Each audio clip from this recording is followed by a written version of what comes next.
Friends, fans, and fine folk, grab your drinks and snacks, Christmas-themed drinks and snacks, and come on down to this holiday special of Twitch Tales in the Bleat Midwinter.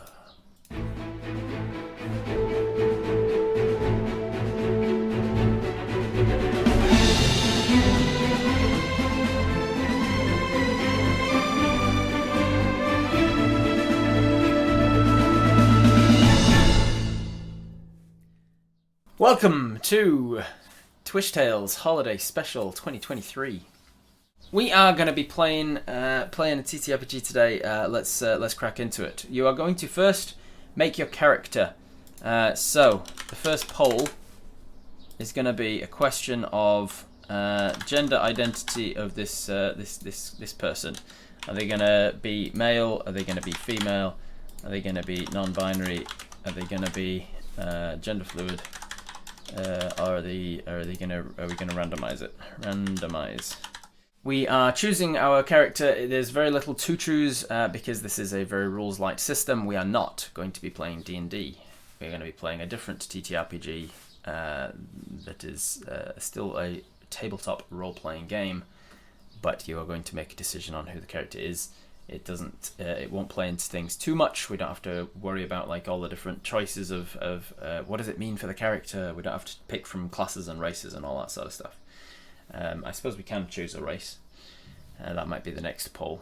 What do we know about this? You're going to be taking place in a village on the island of Corintiel in the country of the Kingdom of Serentiel Islands.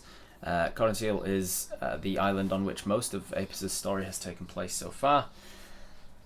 Apis' home island, but we are going to be in a village south of Shafgush, or south of the area of the world that we have seen so far.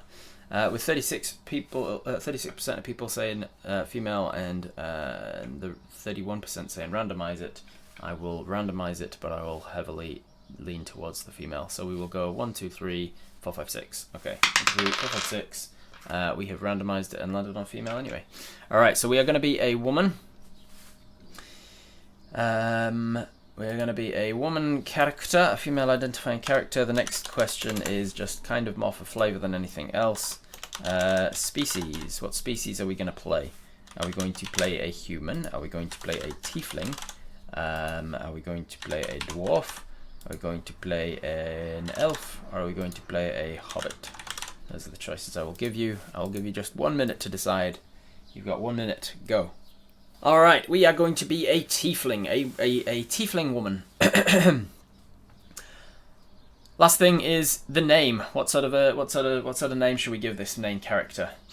Start throwing out some names, and we'll pop them into a poll if I get some good ones coming in, or if we just start to have some unanimous decision. Ooh, Scarlet's a good name. Scarlet. Callista. Ooh, I like that. Callista, Scarlet. I'm actually going to start writing some of these down. Might use them as NPCs in the game if we don't use them as the main character.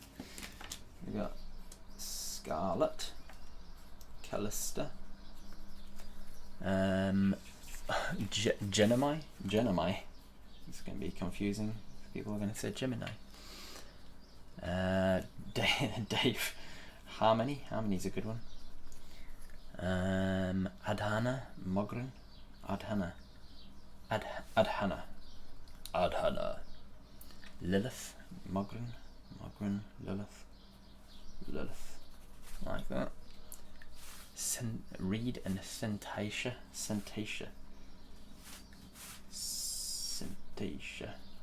Alright, we've got enough. Let's go with Jeff. It's not going to be Jeff. Alright, let's go with a poll.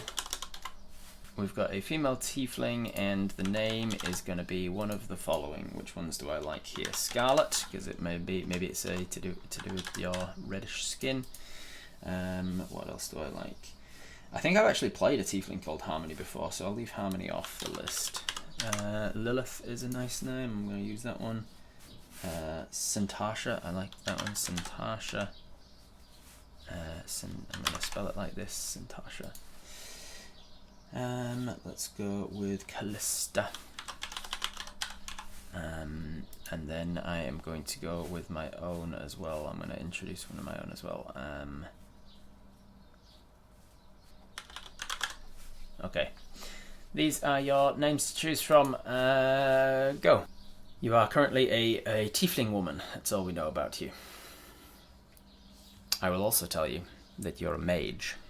You're a wizard, Harry. You're a wizard, Callista. Looks like Callista might be winning.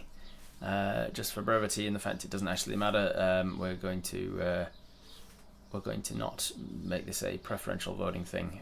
Callista got almost 50% of the vote, so we're just going to go with Callista.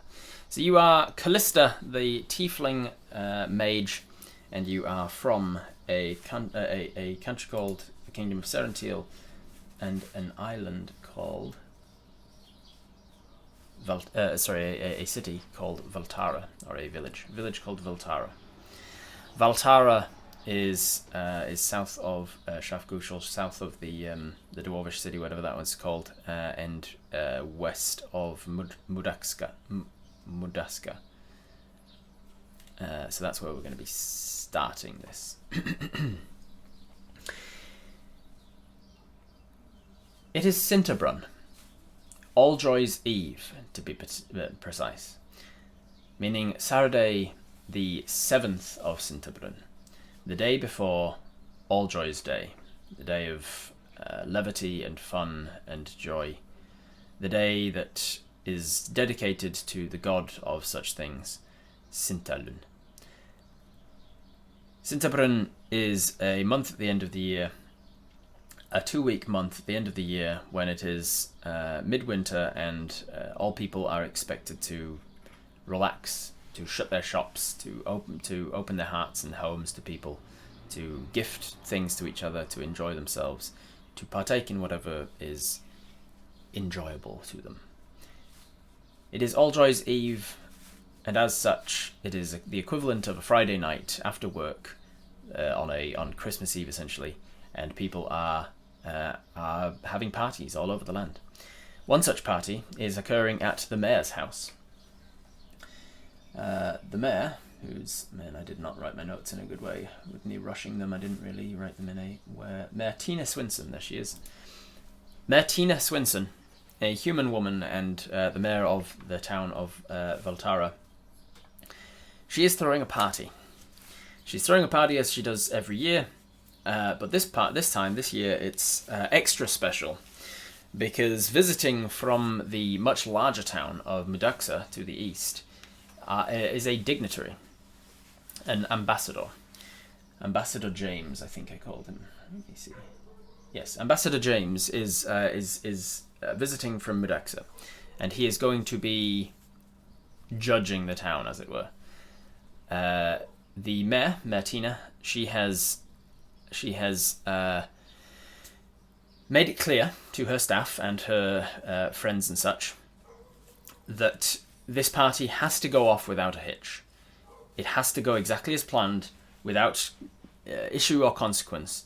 There is a lot of pressure riding on this party going well, because if it goes well, Mudaxa will likely send aid to help the town in its growth and such in the upcoming new year.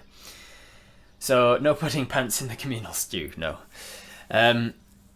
So all things have to go well during this party, or they'll be hell to pay when Tina finds out who is responsible. So you, as the town mage and advisor to the mayor, have volunteered to provide the cook, who is called Richie Grubhammer, a dwarven man. You've agreed to provide Richie with some food. You have decided to go out into the woods, and you're helping out the hunter with trying to find a specific type of food. Because you see, the visiting ambassador has a particular taste, a particular palate, and his favourite food, he was asked, is a goat stew. And so Richie Grubhammer, the cook, has decided to make a goat stew. But the problem is, as your friend the hunter, a druid friend you know called Siobhan, Siobhan is a hunter and has outlined the fact that at this time of year in this part of the country, and localized in your kitchen, there are no goats. Goats just don't live in this part of the woods at this time of the year and such, and so it's a bit of a problem. But as per one of the many requests of the visiting ambassador, the visiting dignitary, the mayor is adamant that it needs to be a goat stew, because that's what they've asked. That's what they've mentioned is their favourite meal for whatever reason. So you have headed out into the woods to polymorph a rock or a log of some kind into a goat, because then you can take that polymorphed goat polymorphed or wild shaped or transmuted. You have tried to do so to take it back to Richie, and then he can prepare it. So you have this morning told Richie that, hey, no matter what, I will be getting you a goat today. Don't worry about it. Very tough goat meat in that case, yes, perhaps, yes. So you guys find yourself heading out into the local woods to polymorph some sort of a fallen log or something into a goat. Now this is a little bit of a tricky situation, because normally you polymorph an animal into a goat, and you suggested this to the druid, but the druid had your friend Siobhan, the druid, had hesitations, because if you only use polymorph as is, she knows that as soon as an animal dies that has been polymorphed, it goes back into the animal that it was, and so it won't create a carcass. So what she needs you to do is not just make it polymorph, make it a transmutation magic, a polymorph transmutation mix of like almost like the true polymorph. She needs you to tap into true polymorph, where you can actually transform an object into an animal. So it's going to be a very difficult thing for you to do. And unfortunately, being so difficult, after you find your log, the fallen log that resembles enough like a goat to make it easy enough for you to do, you snap off broken twigs and things, and you use minor transmutation magics to make it somewhat resemble a goat, so that you can start to turn it into this animal. Your attempts at forcing your magic to go beyond what it should be somehow starts to go awry. And you start to feel a little different inside. As you are trying to channel your magics from within, you start to feel different, and your face starts to elongate, and your horns start to change from tiefling horns into more short, nubbin sort of goat horns, and your vision starts to go from tricolour to binary colour, and your eyes start to turn into to long rectangular slits, and you become a goat. Hair grows all over your body, and you start to cry out in alarm and pain, and realise with a bleat that you are in fact a goat. And for some reason, unlike with the spell Polymorph, you can't seem to drop concentration on it. You have somehow true polymorphed yourself into a goat, and if you don't get this sorted or dispelled, you may be a goat forevermore. So, what we are playing today is a Grant Howitt one-shot called Goatcrashers. and the blurb is, the blurb for this one-shot is, you're a cheeky little goat and you want to party. The problem is the only party is being held by humans who don't want goats to ruin it. But to hell with them, you're going to get inside by any means necessary and have the best time. So we're going to be adapting this a little bit, because your goal, should you choose to accept it or not, is to now get back to the party, find Siobhan the druid. You know that Siobhan can talk to animals, so she's the only one that will be able to understand you. You are going to try and find Siobhan the druid at this party, and you are going to talk to her. You're going to get her to tell you everything she knows about wild shape, about dispel magic, and she is going to try and hopefully be able to turn you back, all without being eaten by the cook or disrupting the party that the mayor has adamantly expressed this party needs to go swimmingly and she can't have a wild goat running around destroying things. So the entire thing is going to be about shenanigans of this party as you, as a goat, is running around trying to find the person that you need to talk to. Understand the premise of today's session, everybody? Wonderful. So the first thing to do is to roll a d6 and determine what type of goat are you. Are you a pygmy goat who's good at smallness, being small and undetectable in that sense?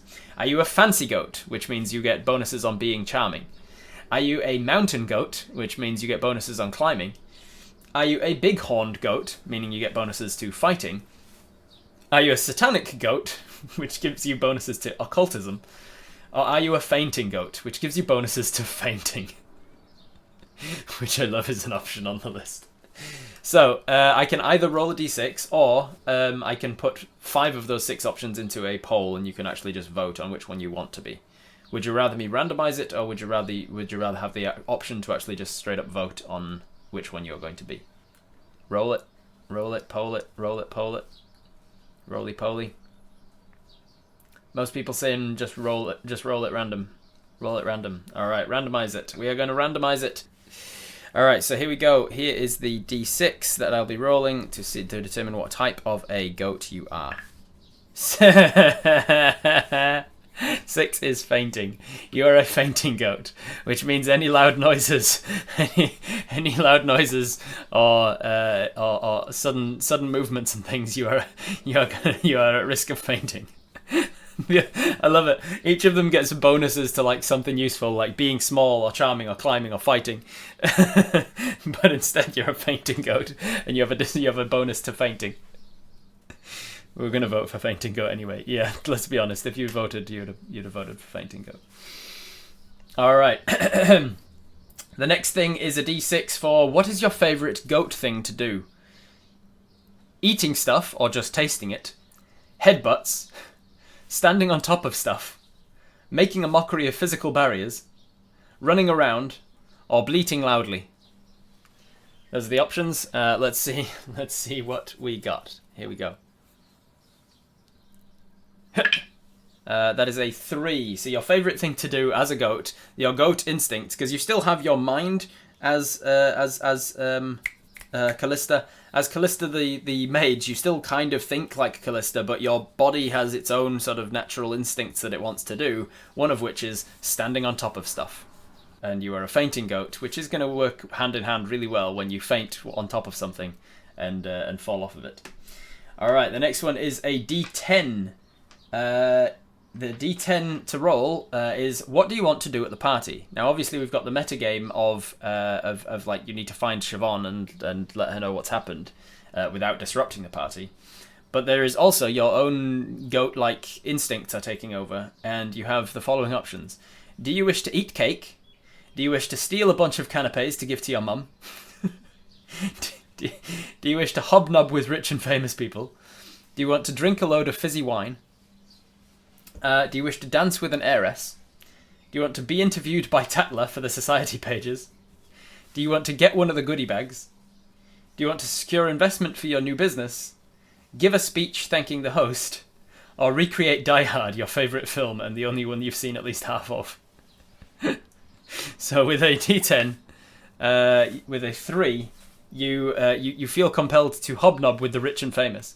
What you were wanting to do before you got turned into a goat is you were really looking forward at this party to hobnobbing with rich and famous people from the town of Madaxar, I guess. Okay, so that's your character and that's what your wants are. The actions of this game. I've only seen one half of Die Hard, yes. You want to do anything if it's a risky thing. If there's a chance of success or failure, you roll 2d6. So I'll be rolling 2d6 for you, and then you add 2d6 to the pool as well if you have. So I'll make sure I've got 4d6 to roll. I'm missing my honeybee one, the one that goes with this set. I'm missing the d6 from that for some reason, so I'll steal from over here. You'll roll 2d6 for any action you want to do. You add another 2d6 to the pool if it's in your goat type skill. So if it's something to do with fainting, you get to add 2d6 for it. And you get to add another 2d6 if you're doing your favourite goat thing, hobnobbing with... oh wait, no, your favourite goat thing is standing on top of stuff. So if you are standing on top of stuff, fainting, and doing something risky, you will get to roll 6d6. Each obstacle you encounter during this game will have a difficulty. Each success you roll when you act reduces the difficulty by 1. When the difficulty reaches 0, the obstacle is no longer a problem. You can tackle obstacles as a group, taking turns to roll. That's if it's a group game, but you're acting alone. A success is considered a 4, 5, or 6. So each dice is a 4, 5, or 6 is a success. So if you rolled a pool of 4, because let's say you're trying something risky and you're standing on top of something while you do it, you would get 1, 2 successes out of the 4 dice rolled there, and that would reduce the difficulty of what you're doing by 2, but not necessarily end the difficulty. If you end up with only 1 success, you're in a tight spot. The GM, which stands for Goat Master in this game, will describe how the situation gets a little bit worse. If you have no successes, you're in trouble. The GM describes how things have gone south, and the other goats will have to help you out. In this case, you don't have any of the goats to help you out. Chaos. When you do something loud or disruptive, the GM will add a dice or 2 to the chaos pool. Alright, so I'm going to need some more d6s, it seems. So I'm going to grab this one from over here. I've got these 4 here. I've got those 2 there. So I've got a decent pool here. Alright, so I've got a pool over here of 7, and then those 4. So we've got 9. We've got 11 d6s. If I need, I can grab some more later. There are other goats not in this game. In a tabletop roleplay game of this normal, like not Twitch Tales, you'd probably have a party of 4 people all playing goats, who all want to be crashing this party together. But you guys are just alone. Rob, FYI, the locking up is caused by a rare genetic disorder called myotonia congenita. It makes the goat's skeletal muscles, especially in their back legs, suddenly tighten up and then slowly loosen again. Thank you. Is this a rule set you made up, or did you get it from somewhere else? This is a rule set that a very prolific games designer called Grant Howitt has made. He's made hundreds, probably hundreds, if not several dozen, one-shot games, one-page RPGs. They are literally everything you need to know: the character creation, the GM rules, how it works. It all fits onto a single sheet of A4 paper, and it's designed to be like a one and done kind of a game. So perfect for this sort of holiday special, I think. I ran one last year called The Beast, I think it was called, which was another Grant Howitt. I've also run ones in the past called Kaiju Girls, Sexy Battle Wizards, and others as well. Alright, so the Chaos Pool is when you do something loud or disruptive, the GM adds a dice or 2 to the Chaos Pool to reflect the partygoers getting more suspicious about the encroaching goat. When your player does something sneaky, if you are doing something sneaky, you take a dice out of the Chaos Pool. And when the goat makes an action, the GM rolls the Chaos Pool and subtracts successes from the goat's successes. Ooh, so the chaos, if you're being very chaotic, and I roll 2d6s and get 2 successes, and you roll 4d6 and get 2 successes, you've actually got no successes and you fail. So chaos is not good. Once per session, so at 1 point per session, you can choose to party hard, and you can access the power of the chaos. When you do this, you grab all the dice in the chaos pool and you add them to your now unopposed pool, and you roll them and you apply your current obstacle. And you lower the chaos pool to 0. So if the chaos pool is getting too high, you can party hard, grab the chaos, use the chaos, make that a success somehow for yourself, and by doing so, somehow lower the chaos to 0. Alright, the last 2 things on this sheet are what is secretly going on at the party, and there's a list of 6 things, and I have already rolled that and decided what is secretly going on at this party as well. So on top of all of the rest of it, on top of you finding Siobhan the Druid and trying to turn yourself back, on top of avoiding Richie the Cook and trying to not get eaten, on top of not trying to disrupt the party so that you can not piss off Tina the Mayor, there is also something secret going on behind the scenes as well that you may have to deal with as well at some point. And then finally, the last thing on the thing is just a list of suggested difficulties. Difficulties for sneaking in the back door. I'm going to be halving these difficulties because, as I say, it's normally like all of you trying it as a pool, all trying it together, and you've just got a single person. So I'm going to halve all these difficulties. Sneaking in the back door will be a difficulty of 3. So you need 3 successes. Finding a disguise will be a difficulty of 2. Walking down the red carpet is a difficulty of 4. Blending in with the slow dance is a difficulty of 5, for instance. Swimming underwater to enter via the pool, that's a difficulty of 3. Anything involving air vents, that's a difficulty of 1. This dude definitely suspects you're a goat, time to do something, is a difficulty of 2. Fine manipulation of items with your hooves or lips is a difficulty of 4. Evade the paparazzi is a difficulty of 3. This guy over here won't shut up about his screenplay is a difficulty of 1. Admire this art convincingly is a difficulty of 3. Resist the lure of the buffet is a difficulty of 6. That's the most difficult thing on the list. Someone's chatting you up, oh no, is a difficulty of 2. And the cops have arrived, cheese it, is a difficulty of 10. So there you go. So we've got our setting, we've got our character, we understand the rules of the game. Suspect you're a goat? Are we supposed to pretend we're not? If you wander into this party as a goat, that is definitely going to be disruptive to the party, which is against the mayor's wishes. They don't want wild goats walking around the party. The visiting ambassador James, he loves to eat goat as part of goat stew.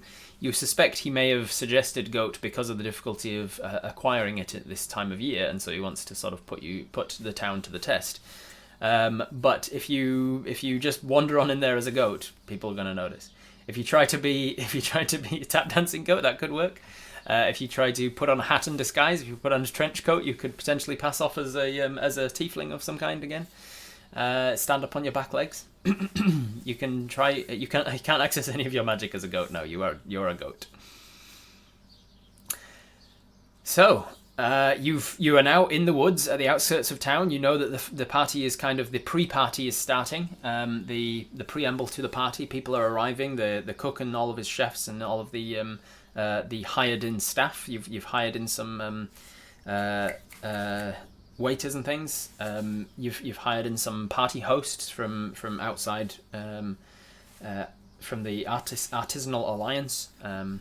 They've provided some people that you've not met before, not on the regular staff, that they're going to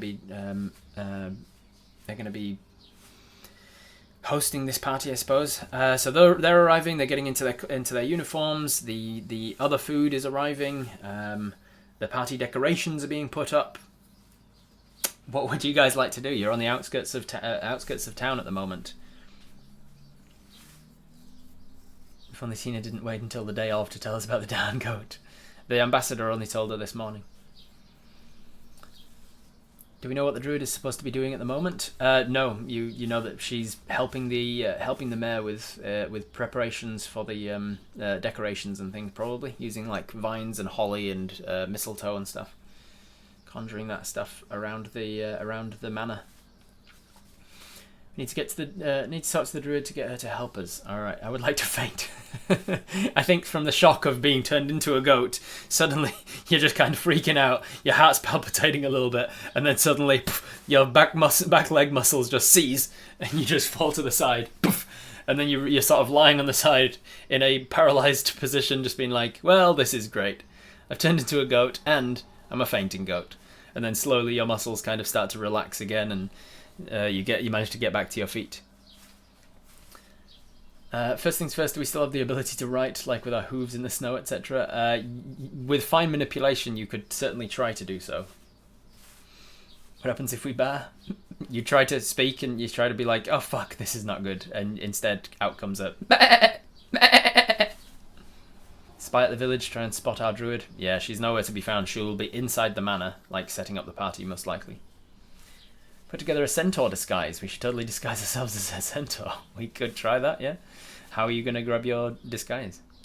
Clothes polymorphed with us, right? There aren't just clothes laying around the ground? No, unfortunately the clothes polymorphed into you as well. mainly so that when you get out of this at the end of the session, if you get out of this at the end of the session, you aren't just naked. Will be good for a cleanup crew if there's vines and plants and stuff, yeah. Alright, so, a lot of people saying get some party clothes, find some sort of disguise, whether that's centaur or other ways. Are there satyrs in this world? There are satyrs in the world, yes. In the Feywild.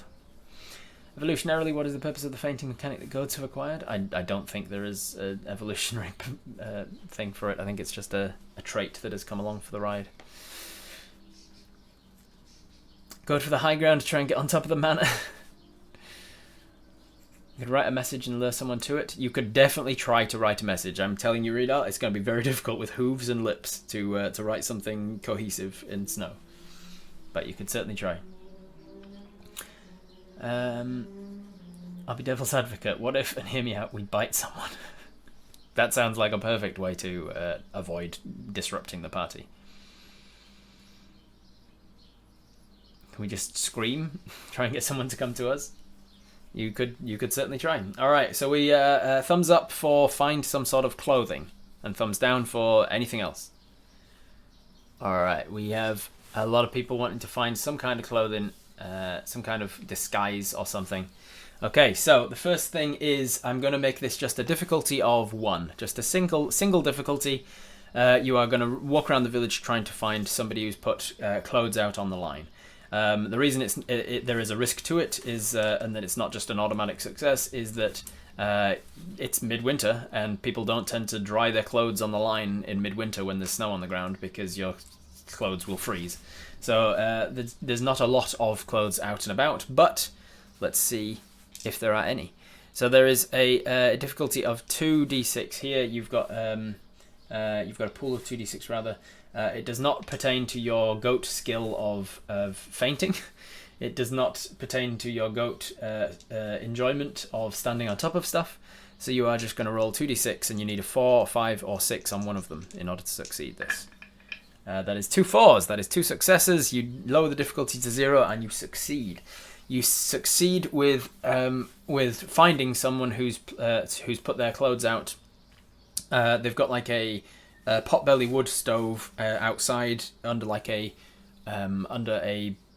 wood shelter, I suppose, with all the firewood in it as well, and they're drying their clothes in there as well. You manage to hop into their backyard and like rush across to it. It's a gentleman you know from town. Let's say he's a lumberjack. He's a lumberjack that lives in town.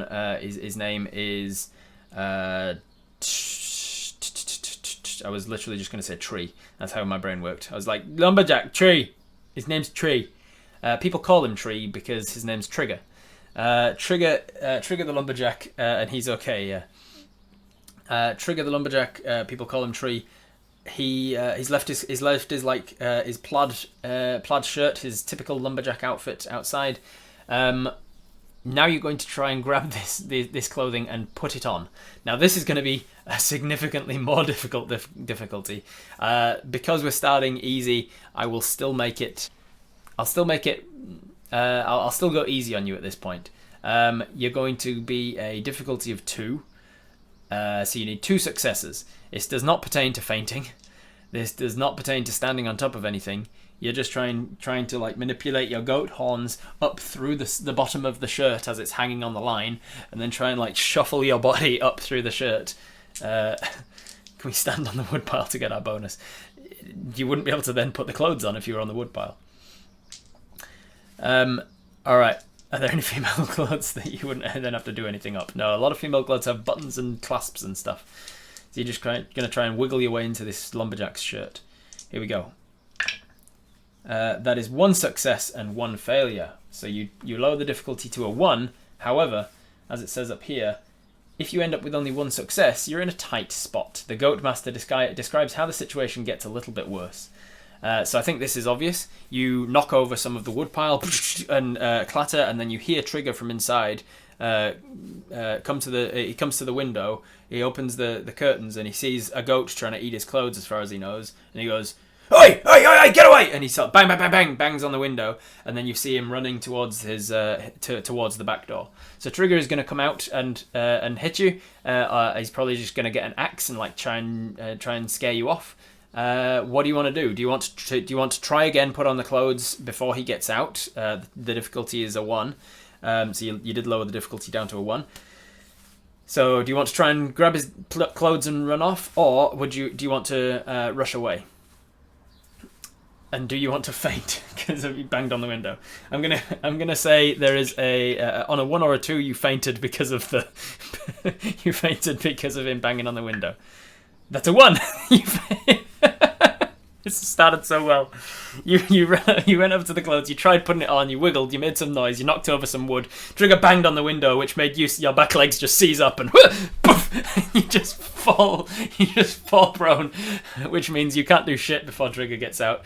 He swings open the back door. He's got his wood axe, and he rushes over to you, but I will say, because you fainted, he takes pity on you. He's like, oh, it's just a goat. And so he doesn't like axe you in the face. He just sort of grabs you by one of the horns and kind of like stands you up. Your legs start to come back to yourself. And he's just kind of like forcefully shove you away from his clothes. Hey, come on. Get out of here. Nothing for you. And he's just going to shoot. Make some noise. Not too loud noise, but like just kind of clap his hands at you. Shiver like we are cold. Alright. You're going to try and shiver like you're cold and try and manipulate him into giving you something, a blanket or something, to look woeful. This is a manipulation of him by trying to show him that you're cold. I'm going to make it a difficulty of 1. So you need to shiver like you're cold. What is that? That's a 6 and a 3. I might swap that for one that's a little bit more readable in this light. There we are. A 6 and a 3 is a success. So you lower the difficulty to 0. As you're being shoved away, you sort of shivering and looking pitiful as best you can. And Trigger takes pity on you and goes, "Oh, poor little thing. You lost from your herd, are you? I don't see many goats around these days, so you must be in the wrong place. Give me a second." And he wanders inside, and then he pauses, comes back outside and grabs his clothing from the line. He doesn't want you to eat it while he's away. Goes inside and he comes back out with like a woolly blanket, and he hands you a woolly blanket. So you have a woolly blanket from all of this. This one shot's going to be a game of Rob trying not to end the story when we faint every 5 minutes. Look at him until he puts it on us. Yeah, he drapes this woolly blanket around you and kind of like brings it around the front and tucks it into itself so that it can like stay on you while you're walking around. So you've got this cloak or cape, as it were, of wool. It's going to keep you nice and warm, but it doesn't disguise you super well. It might disguise you as a sheep till you can yeah. You could pretend to be disguised as a sheep instead of a goat if they're less disruptive to a party. Big cute goat eyes, yeah. Nuzzle him, make him a friend. Yeah, you look like a fat fluffy goat now. Alright, so what do you want to do now? Yes, it's you rolling. Give us a spotting chance and make the fainting a high roll. Okay, the next time we go for a feint, I will make it a 5 or 6 chance. Or, whatever it happens to be. Prance off. You start to prance away now. Can we go home for our own clothes? You can, but you know that as a mage, you know that the longer you leave polymorph, true polymorph specifically, if you last an entire hour of concentrating on true polymorph, it lasts permanently until dispelled. So you don't know if it's, you think it's probably quicker the better to find Siobhan and get her to reverse it, because the chances of her reversing it is much higher the less time that you have spent as a goat. So you can go home and try for your own clothes, but you also know that you locked up your house before you left today, so you'd have to break into your own house. You'd have to smash through a window or something and find clothes. So that is entirely an option you can do. Is there a back door to the manor that isn't into the kitchen? There would be one for the groundsman to come and go. There's like an antechamber in a back passage, as it were. Where the groundsman can come and go with dirty equipment and stuff without dirtying up the rest of the house. If we take damage, does that break our concentration? Well, as far as you know, you're not concentrating on the spell because you've tried to not concentrate. You tried to drop the spell, then it hasn't done anything. Maybe if you take damage, it'll drop the concentration. You're not sure. Maybe as well, if you drop to 0 hit points, you'll turn back. but it's also a risk that, like, if you have been true polymorphed and you drop to 0, you might just die. You don't know. Probably hide our face / horns a bit. Find a pile of leaves. Pile of leaves? You're just gonna stick your face in a pile of leaves and that's a disguise? We use the blanket like a box in Metal Gear Solid. I'm not sure how that works. Can we stand up on our hind legs?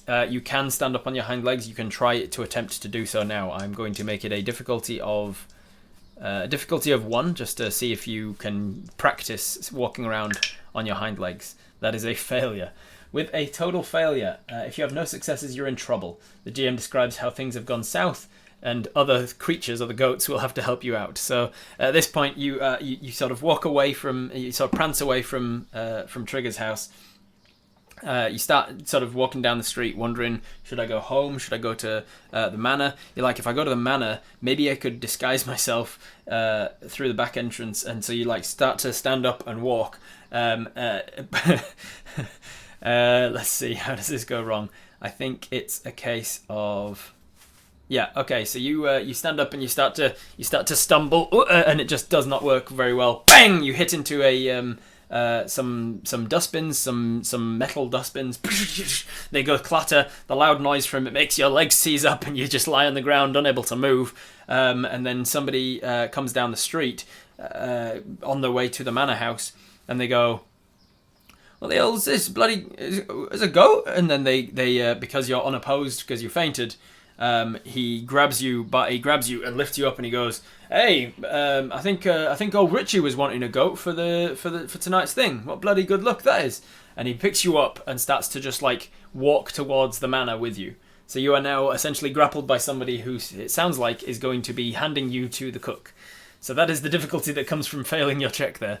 What do you now want to do? Drool down his back. You can do that without a difficulty. They just bite their neck and escape. Okay, so we are going to try and pee on the guy, drool on the guy, bite him on his shoulder or his ear. Okay, so you're going to bite this guy. This is definitely to do with a goat, even though it's not. I mean, he's picking you up, so you're standing on top of him, I'll say. So you've got a pool of. Oh, what's happening with chaos as well? Chaos is a pool I had to. Yeah, you failed that check and made a loud noise, so there is now a one dice in the chaos pool. I'll put that over there to remind you there's a chaos pool happening over here. Wait until we're in and then bite him. Oh, good idea. Okay, let's bite him when we're much closer. So you drool on him and you pee on him, and he's like, "Oh, fucking goats are disgusting." But he gets you all the way to the manor house. He walks around the service entrance and he's heading for the kitchen entrance. You want to wait until he's inside the kitchen, because that's going to be now you're like right there with the cook, and you have to bite him and then run away and get out of the party, and then the cook knows that there's a goat at the party. It's up to you, because the cook is also under explicit instructions from the mayor to like not disrupt shit. So if the cook is actively looking for you at the party but has to be quiet about it, he's not just going to straight up find you, and he's not going to go to the mayor and be like, "Hey, there's a goat loose at your party." Like he knows better than that. Definitely not in the kitchen, just outside. All right. So he's heading for the back door of the kitchen, in the back lawn of this manor house, and then you bite him because you're standing on top of him, as it were. You get your standing on top bonus, and with a 6 and a 5, that is 2 successes, which is a success. You bite him. Ow! Fuck! And he drops you. "Chandras! Ah, little bastard!" And then you just set off, prancing away, trying to get inside of the manor or wherever. You parkour off the wall and into the face. Poof! You headbutt him, you bite him, he drops you, he's on the ground. Oh fuck! He doesn't see which way you go. Which way are you going? Are you going to head for a different? So into the manor, there is the front door, there is the kitchen door, and there is a gardener's door, essentially.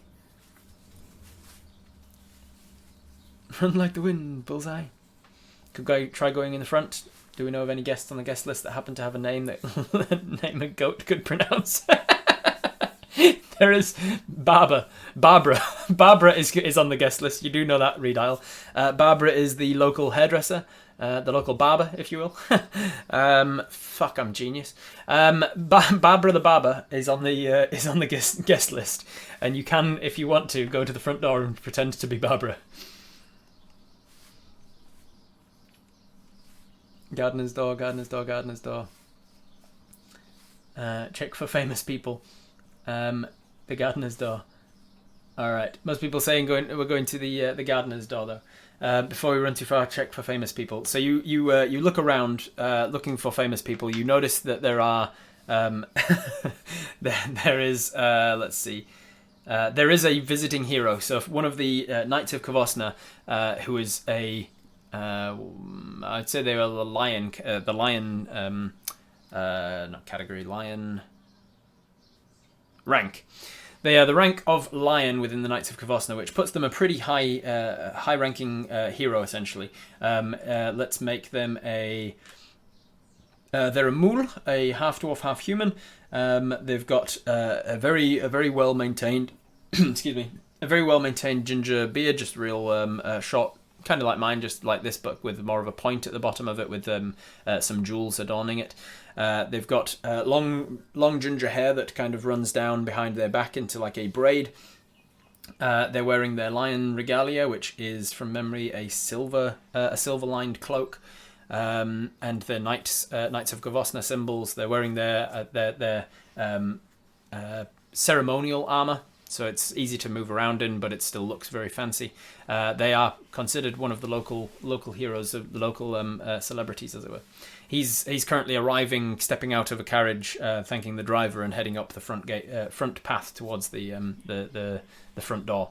There is a sort of red carpet sort of a thing laid out for people to arrive and walk up.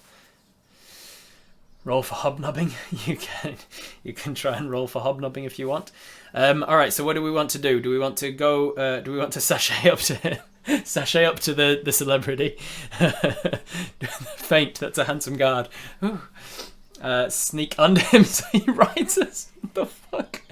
Is his name Barry by any chance? Pretend to be his pet goat. That could be pretty funny. Okay, we could hobnob with him, try and get in with him somehow. We could still go for the gardener's door and try and get in through the back doors there. We could try and break in through a window as well. That's an option. We probably want to avoid the kitchens. I'm assuming we don't want to go there. Is there anything else? Any other options? Have we got any kind of hobnobab with him? Hobbab. The Barbara option. We could go to the front door and pretend to be Barbara, the barber. Are there any air vents to sneak in through? There would be an air vent. It would be difficult to get to it, but because it's the vent on the outside that you can see steaming is coming from within. And there's also a chimney on the roof of the building that you could potentially get down, but it is winter and most of the fires in the building are lit, so finding a chimney that's to an unlit fire would be a difficulty, but that is possible. It would involve standing on things. Sounds like fun. Yeah, you could try and sneak in through an air vent if you could drag something across to the outside wall, stand on top of it, and then get in through the air vent that way. Acting like his pet would also be hobnobbing. It would, yes. All right, let's put this to a poll and find which sort of direction we are heading with this. What now? Okay, so let's go with. Did I name this mule? I don't think I did, right? His name is... his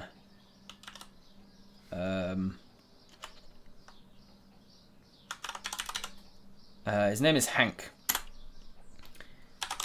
Hank the Knight. So anything to do with Hank the Knight, we'll do that. Barbara the barber. Anything to do with trying to persuade the guy on the door that you're meant to be there, as Barbara.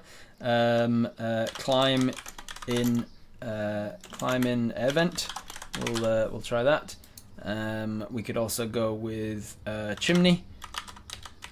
And then the last one is the groundskeeper's door. Groundskeeper entrance. All right, 1 minute to decide. Do we want to do anything to do with Hank the Knight, the celebrity that's approaching? That is something you were looking forward to meeting Hank tonight, because you've heard great things about him. You wanted to talk to him about his magic items that he has on him, and talk all about mage things. So you see him arrive, and you're like, ah, oh, damn it, Hank's here. Tell him he has beautiful eyes.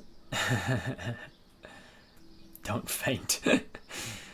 Alright, 62% of people wanting to do something with Hank the Knight. Okay, so what is it going to be?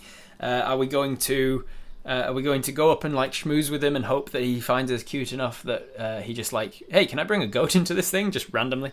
Are we going to go up and just walk behind him hoping that we can just tailgate into the party after him? Like the guy on the door's just going to not question things because he's like, oh, well, it's Hank, he must be bringing a goat.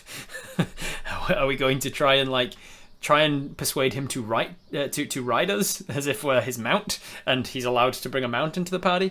Are we going to try and walk in a noble fashion behind him on two legs, just hobbling in behind him as if we're like just part of his entourage? Because he does have a couple of entourage with him, like just regular human folk, let's say. He's a celebrity, we could act like one too, just act like we're supposed to be there, he might respect that. That Hank always brings goats to parties. Introduce ourselves as Barbara. Bring him a flower, show we're nice. We've got a cape, of course we're supposed to be there. Alright. Let's put this to a poll and let's see what we're doing.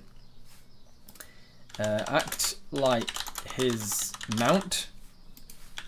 Act like his pet. Act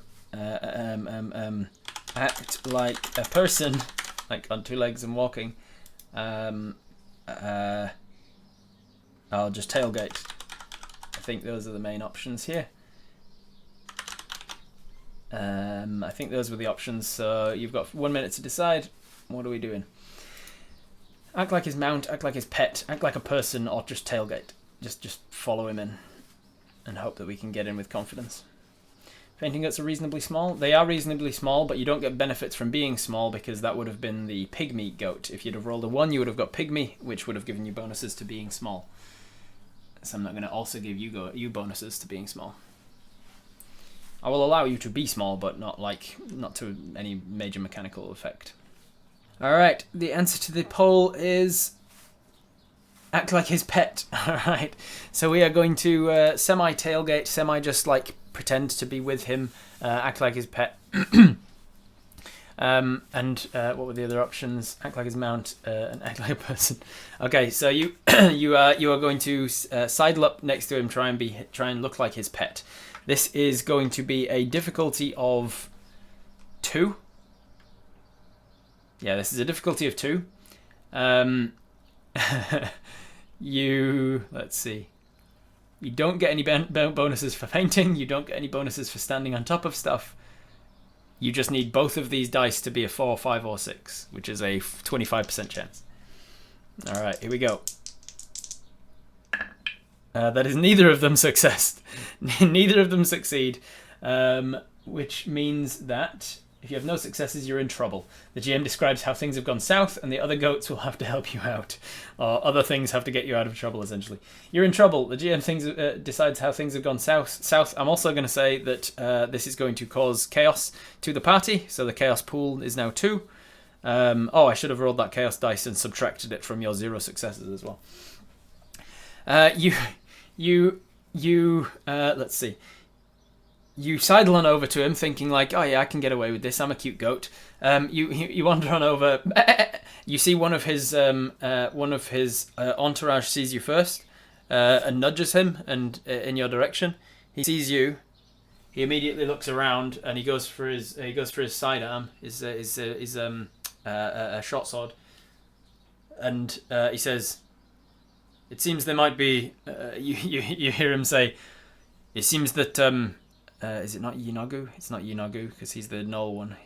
Balthazar. I'm trying to remember the names of the demons. The demon lord that is the demon lord of minotaurs and goats, goat and bull people, horned demons. I think he thinks you're a horned demon. So he looks around. He looks around, sees you as like approaching him in a way that a goat normally shouldn't, and he goes, it seems that Balthazar may have demon folk looking for us here. And he draws his sword and sort of like points it in your direction, waiting for you to do anything that's out of the ordinary for a goat. You're in a dangerous situation. He is not attacking, but if you fail to act exactly as a goat should be, faint. I choose to faint. Alright, you choose to faint. You walk over, brings a sword out towards you. You just off to the side, and he goes, "Okay, perhaps not. It might. Sorry, I'm a bit touchy given my last ordeal with the demons." And the valet who's greeting him at the door, the mayor is too busy actually preparing things. The valet at the door goes, "It is unusual for goats to be in this part, but it's understandable that you would be a little touchy. We're glad to hear that you survived the ordeal with Balthazar, the goat destroyer. It seems now I've now decided with the failure there, I'm deciding that the quest that Hank has just come back from was slaying demon goats. So now I'm making the definitive decision there that Hank is now a threat to you. If you get caught at the party, Hank is going to be on extra high alert because he's just been dealing with a bunch of demon goats. So there you go. You've got another difficulty at the party now.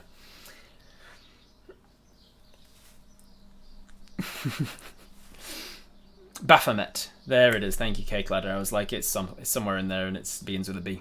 Baphomet, yes. The beast demon lord. Lord of minotaurs and bulls and a few others similar creatures.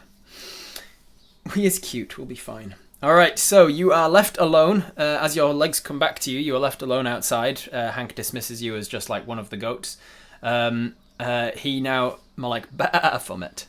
Nice. He enters the party. The carriage he was on draws away, and the valet is tending to Hank and his entourage inside. So there's no one outside to see you at the moment. What do you guys want to do?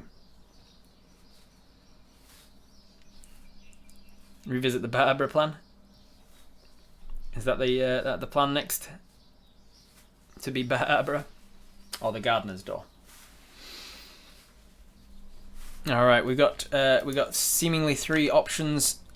So we're gonna go with a poll real quick. Barbara, the groundskeeper's door, groundskeepers, or the air vents. We've got Barbara. We've got Barbara, groundskeepers, or air vents. Which are we doing now? Where is the druid most likely to be? You have no idea. You're going to have to find her in the party. She, as far as you know, she was conjuring mistletoe and vines and holly and similar sort of poinsettias and all sorts of things like that. And she was decorating stuff around the entire manor. So she could be in literally any of the rooms decorating it up. All right, 58% of people saying now we're going to sneak her back around the back. And try and get in through the groundskeeper's door. So your legs come back to you. You see Hank and all of your dreams of hobnobbing and schmoozing with Hank, the famous mule. He disappears through the door, and with it your dreams. And you sadly get to your feet, and you like, we've got to find another way in. I got to find Siobhan. And so you run around the back of the house. You're there just as the guy with a huge bite mark and a black eye emerging is entering through the kitchen door. He closes the kitchen door behind you. Avoid him, and you head through the groundskeeper's door. I'm just going to roll a d6 here to see, is there a groundskeeper around that is like heading for the door, and then you can maybe tailgate in behind him, or will you have to deal with the door? I'm going to say there's a. I'm just going to put it at a 1. If I roll a 1, there's a groundskeeper around. Nope. All right, so there's no groundskeeper around, it seems, in sight, which means you're going to have to find a way to open this door. We have given to us, sneak in the back door is one of the difficulties, and they set it at a 7, but that's for a group of goats playing. So I'm going to half that and say it's a difficulty 3. I'm going to be kinder and say it's a difficulty 2 for you. So difficulty 2 to get in through the back door without causing chaos. And I'm going to roll a chaos pool. And oh, you're being sneaky though, so I'm going to remove one from the chaos pool, because if you're trying something sneaky, you remove things from the pool. All right. What am I doing? Why am I rolling it over here? Roll it over here. Okay, so a 6 on the chaos pool. Yeah, subtract successes on the so that's a success on the chaos pool and 2 failures on the on your attempt, and it had nothing to do with fainting or standing on top of anything. So you get to the back door and you just boof, just not sure what else to do. You just smack your horns against it, and it kind of hurts, kind of doesn't. So you just try again. Boof, you bash it again. So you do not sneak very well. You make something loud, which means I'm going to add back to the chaos pool again. The chaos is now a pool of 2. That is a failure, which means you are in trouble and something else happens. So at this point, it seems I'm going to say it seems like there was a groundskeeper around. He wasn't outside, so you didn't see him, but he was just in the antechamber, just inside. And he opens the door at the loud noise and sees a goat and goes, "What the fuck?" And he goes to grab like a shovel or something that's nearby on the wall. So in this moment, with the groundskeeper seeing you, the door is open. The interior door is open as well, so you could rush past him and just rush into the party. Sounds like there's a lot of people doing that. Rush in, rush past him, run between his legs, run inside, rush in, trip him. Okay, so you're going to rush inside and try and get past him. This is a relatively easy thing to do because he's opened the door for you. So you are not being sneaky. So you're going to roll 2d6. You need 1 success, which is what you've gotten there, and then I'm going to roll the chaos pool and see if you succeed. That is 2 successes on the chaos pool, 2 5s there, which means the 5 subtract from the 6, and you rush past. I'm going to say that it is. I'm going to still say it's a success, but you are going to add another chaos pool dice. So I'm still going to make that a success. You do rush in, you knock him over, poof, and you tear inside. You bash through the front doors as well, the interior doors as well, and you find yourself in a corridor. I actually have a map of the manor, but it's mainly just for me to keep a track of like my own sort of theatre of the mind. It's way too complicated to be showing off on screen, and I don't want to stick to like rigid Euclidean geometry with this. So I'm going to put you as running in. Let's look at the first floor. I'm going to say I'm going to have you running in here. Poof. So you find yourself outside of the antechamber and into a corridor. Okay. Bam! You're inside. You're in the party for once. The party is starting to ramp up. The people who are fashionably late will not be here yet. But you are inside the party, and it seems the ambassador, the dignitary, has not yet arrived. What do you want to do? What is your plan once now that you're inside? You know that the groundskeeper is going to be getting to his feet and rushing after you. Do we still have a blanket? You do. You have a woolen blanket on. Get on top of something and hide. All right, you are going to jump up on top of the nearest piece of furniture and just hide behind it. You clamber, you do a little pronk, as it were, and you're going to hide. So it's going to be 2d6 from doing the thing, 2d6 because you're trying to get on top of something, so that applies. And so you just need... I'll say because there are so few people at the party looking for you at this point, it's basically just the groundskeeper. There is just one success needed. That is 1. What is that? That's a 2. I need to really swap that out for a dice I can read in this light. So that was a 2. So that was failure. So we've got 2 successes and 2 failures. You are trying to do something sneaky, so I'm going to remove 1 of those dice from the dice pool before the chaos pool before rolling them. And then we've got 2 failures on the chaos, which means nothing's subtracted. You get 2 successes. All right, so it goes off without a hitch. Finally, you dive up on top of like an armoire and hide behind some boxes that have been stored up there, and then you just kind of, in the stress of it all, you find yourself faint, and that kind of helps because it lies you down on top of this thing. Just as the groundskeeper rushes in, and he gets to the main hall of this corridor, the main door of this corridor, and he flings it open, and you hear a familiar voice from Martina go, "Oh, Willie, what's the matter? You look all of a fluster." And he goes, "Oh, it's nothing. It's nothing. Sorry, I thought I heard something or saw something, and I guess I didn't. No." And she goes, and she says, "Willie, I can't have." And he goes, "No, I know, Mare. It's fine. It's nothing. It's really nothing. Everything's under control." And then he turns around and leaves, and you hear him muttering to himself, "Ah, shit! I better find that fucking goat, or my ass is grass." And groundskeeper Willie, yes, that's his name, is going to be looking for you now. So that's one of the difficulties from failing the check earlier. But at least you are in the party, and you have evaded the groundskeeper for now. Must have been the wind. Okay. You're in the party. The groundskeeper has wandered away, but he is going to be actively looking for you, especially outside in the grounds. So you're raising the difficulty of finding Siobhan, but you now need to try and find her without disrupting the party. What do you want to do?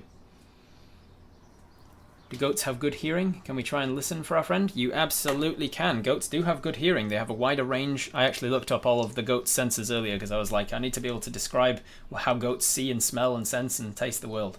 So goats apparently have a wider range of hearing than humans. You can hear a higher pitch, so you can hear machines and humming and things that humans wouldn't. All right, so from hiding up on top of this thing and being on a height advantage definitely helps with hearing things, as we all know.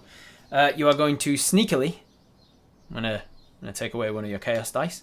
You're going to sneakily just stay here and stay quiet and listen to see if you can hear your friend. That is a single success. I forgot to mention how many successes it was. How many successes would I have put this at? I will say that it would have been a 2 success. So you've got 1 success and lowered it to a 1, which means you don't hear your friend. That's the failure of not getting but 2 successes. You don't hear your friend Siobhan, but the mixed success is that you do hear something else that complicates things. What you hear from hiding up here on top of this armoire is once the groundskeeper's gone, you hear approaching a couple of the hired hands, a couple of the hired waiters that are hosting this event. You have to roll a chaos dice. You do have to roll a chaos dice, and it was a 2, which does not subtract from your 1 success. So your chaos is that was still a mixed success. What you hear is a couple of the hired hands arriving. And they're in the middle of a conversation, so you kind of miss the start of it.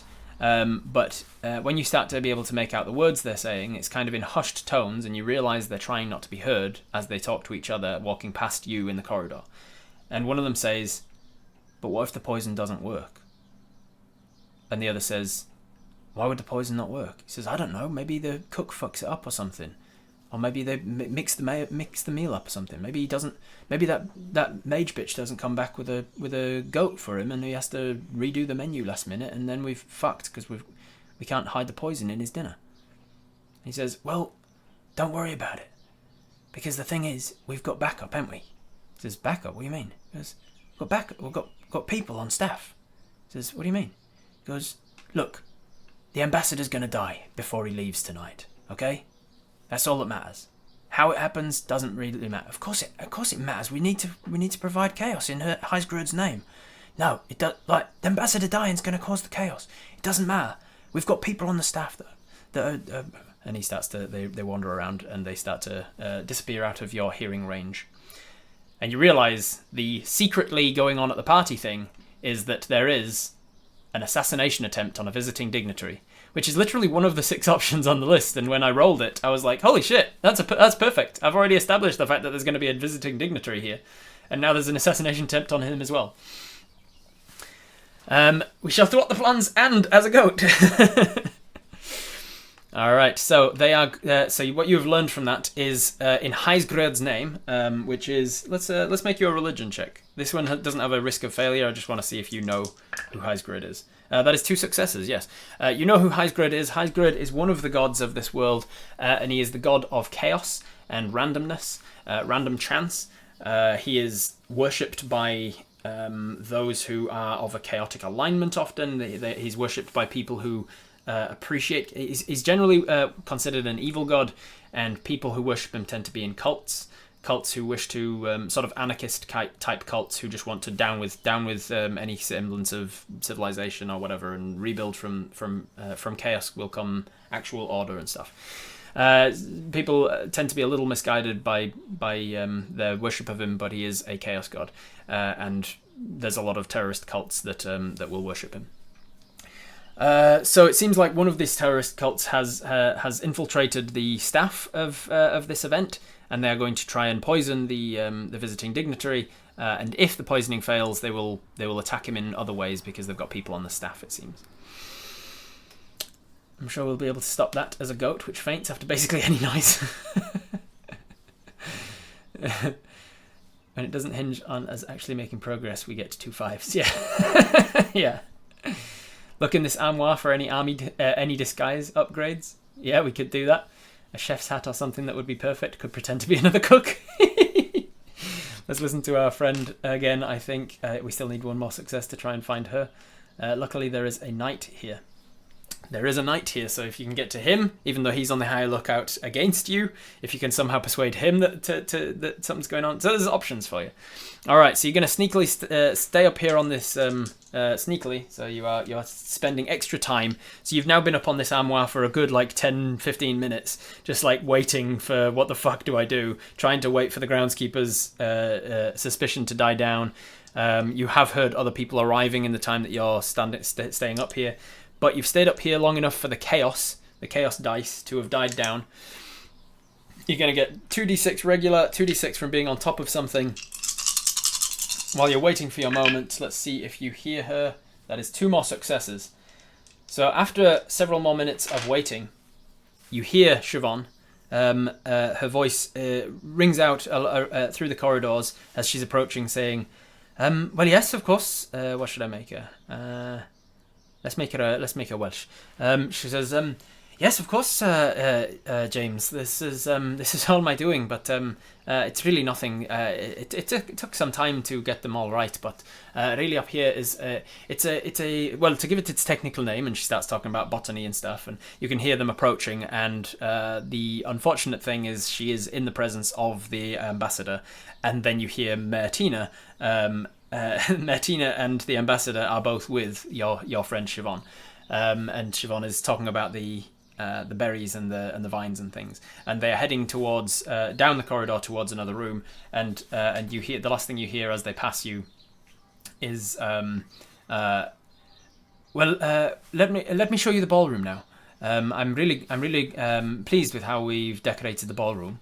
So you know from your successes, you know where they are going to be. You know that they are going to be in the ballroom, and you are familiar enough with this manor to know where the ballroom is. Walk like we're supposed to be there. Let's go dancing.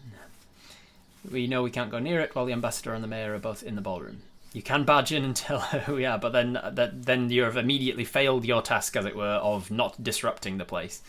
The mayor has been very explicit. She will not go easy or lightly on anyone who... Woe betide anyone who fucks up this party for me. Make some noise to try and distract the mayor away from it. Walk on our hind legs. Try and get down without making noise. Write messages by scratching our horns. You can certainly try. They're like goat horns that kind of curl back to here. There's those goat horn type ones like this. So scratching backwards with a horn, that would be exceptionally difficult to do easily. What if we make it look like there's also demon goats in the party, so the night guy just goes on high alert? That is also a possibility. We should try and get the other people away from our druid friend to get her alone. Okay, so how are you going to do that, Sakura? Make a new disguise, make our way to the kitchen to tip over the stew. Alright, so firstly, somebody did mention a while ago, try and find a disguise. So you get down off the armoire without making a noise. I'll make you roll for every little thing. You get down off the armoire, and then you're going to try and hook your horn around the handle of the armoire and like pull it open and see if there's a disguise of some kind in there. I'm going to give it a difficulty of, let's see, difficulty of 2. To find a disguise, essentially. That is both successes, 4 and a 6. Alright, so you make the difficulty of 2. There are currently no chaos dice to roll against you, so that is good. You can see colour, but goats see in a blue-yellow spectrum. They only have 2 cones in their eyes, so they only see blue to yellow. So all reds and greens kind of just look like yellow to them, whereas humans see red, green, and blue. So we see a tricolour, they see bicolour, so it's a lot less diversity to the colour. But you do succeed at hooking one of the armoire handles, and you open it up. And to your surprise, there are basically costumes in here. There's basically I'm going to give you guys the choice of what you want to disguise yourself as. There is a chef's outfit in here. There is a spare chef's outfit and a toque, I want to say. Toque, is it called? I can't remember. What's the white chef hat called? A toque or a toque or something? There's one of those. There is a let's see, a ball gown, like a beautiful ball gown, and like a fancy hat, like something that somebody would wear at Ascot. Is it called? The horse race. What else would there be in here? There is like a worker's uniform, like overalls. What costume do we want to be wearing?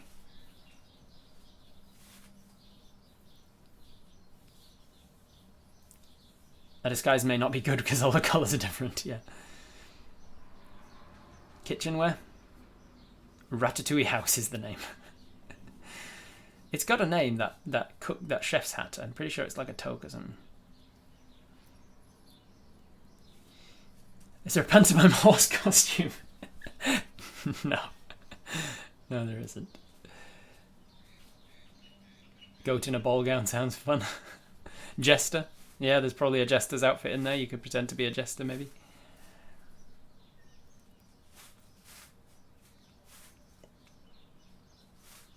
Alright, I'm going to go with, there's a chef, there's a ball gown, there's a worker's outfit, there's a jester. Is there anything else? A dog. A dog, and there's a dog outfit. Fuck it, why not? You can pretend to be a dog. Alright, poll. Which costume? Okay, chef, dog, jester, worker, and what was the last one? A ball gown. Such a stupid game. Alright, you have your options. The poll is active. Refresh the page if you don't see it. As part of your unabetted success there with 2 successes and no failures, I'm going to allow you to also extend that into putting on this costume as well. Dog costume is so easy, we're expected to be on all 4s, but at the same time, you're not going to have as much access to things, because you're going to be disguised on all 4s, but you're not going to have as much access to like the kitchen. The Chef Richie isn't going to just allow a dog to run around in the kitchen. You're still going to be an animal if you go for a dog, and so you're going to be limited. People are going to question you a little less, but you're going to be back. People are going to question you less, but they are also going to not allow you into places and things. Ooh, 49% of you wanted to go for dog, so we will go with dog. Not as many people voting for ball gown as I would have thought. He would allow a 4-legged creature in a ball gown. If you were up on hind legs, maybe. You'd have to practice your hind leg walking again. Okay, so you decide to get into this dog outfit. I don't know why there's a dog outfit in this armoire, but there is. Let's just go with that. Okay. By the way, the other options, if you want to play this game at some point, the other options for what is secretly going on at the party was number 1, an undercover police sting operation. Number 2, a complex Ocean's 11 style art heist. Number 3, an assassination attempt on a visiting dignitary. Number 4, a clandestine bioweapons sale. Number 5 was an alien plot to take control of the Earth, and then Grant Howitt, after publishing, has crossed it out and put a tense mafia peace negotiations, much funnier. And then number 6 is an illegal prize goat auction.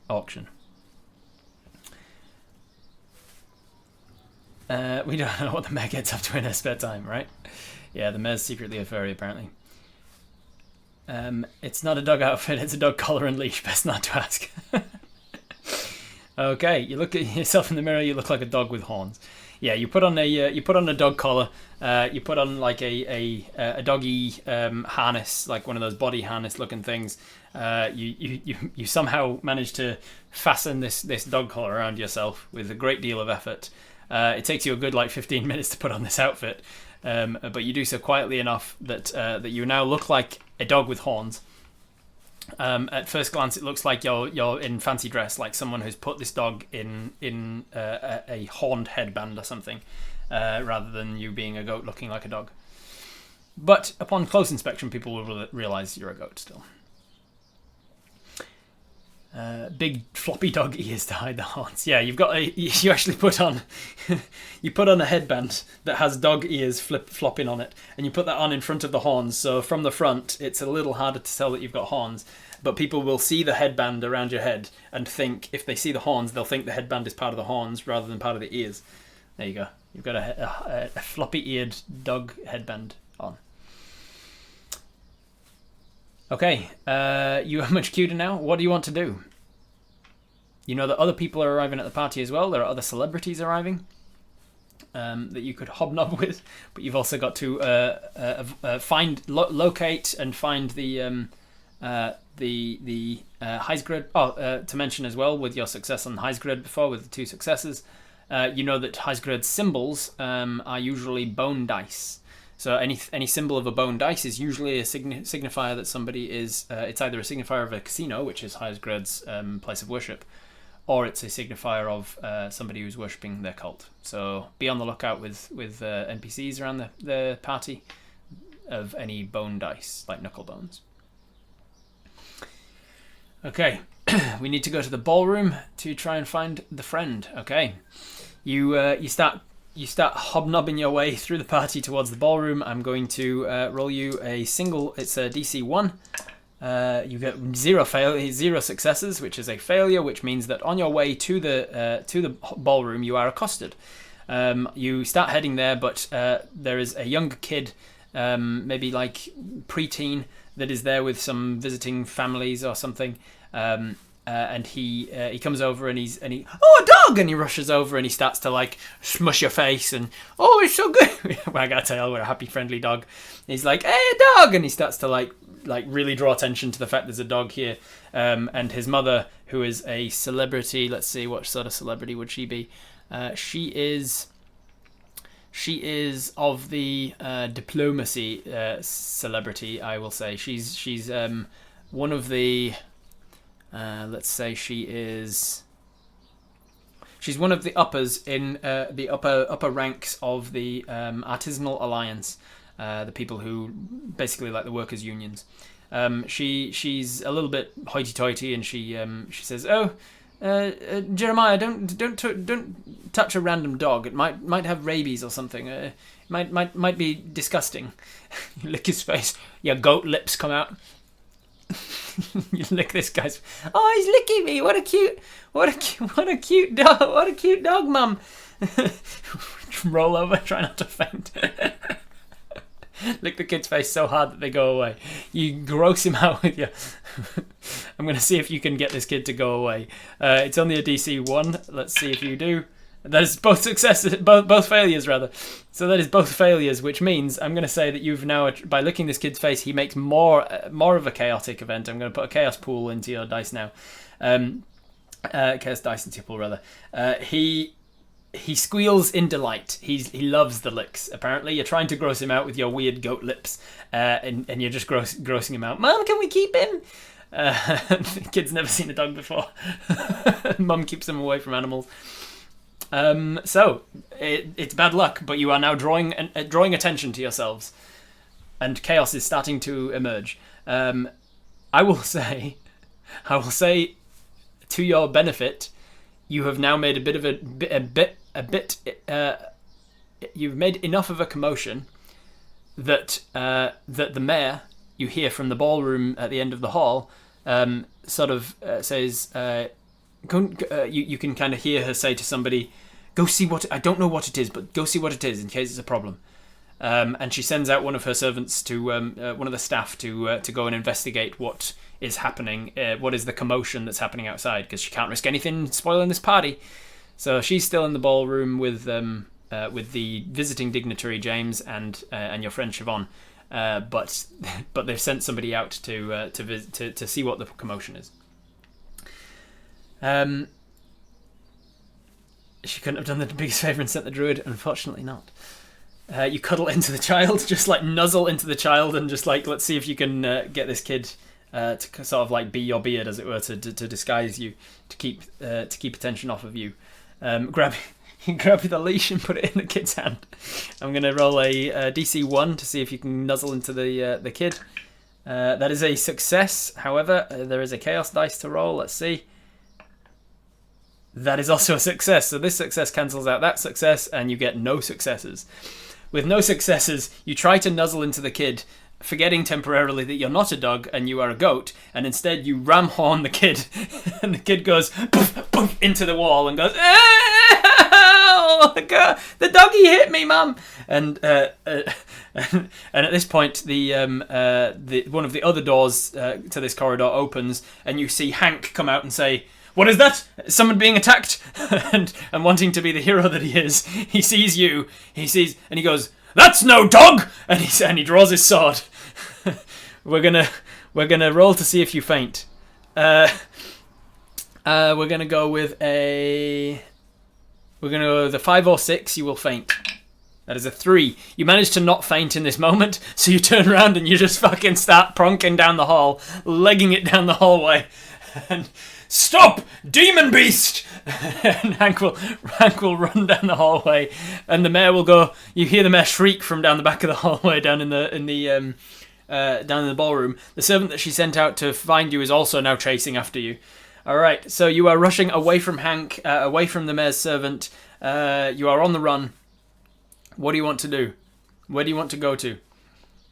What's your mission? Use goat droppings as marbles.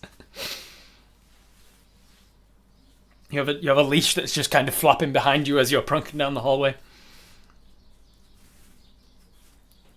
Run to the kitchen to ruin the stew. Making a commotion anyway.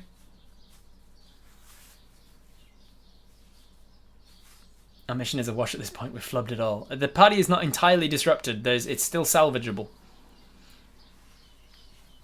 If we cause chaos, would it appease the god and they would start the poisoning? I don't know if the cultists would realise that that's what's happening. Can we see the servants we overheard earlier? With you failing the check before, I'm going to say no, that didn't. You weren't able to make out whether this servant that was sent towards you was one of the ones that you overheard. Given that you didn't actually see that guy anyway. Lead the knight to the kitchen.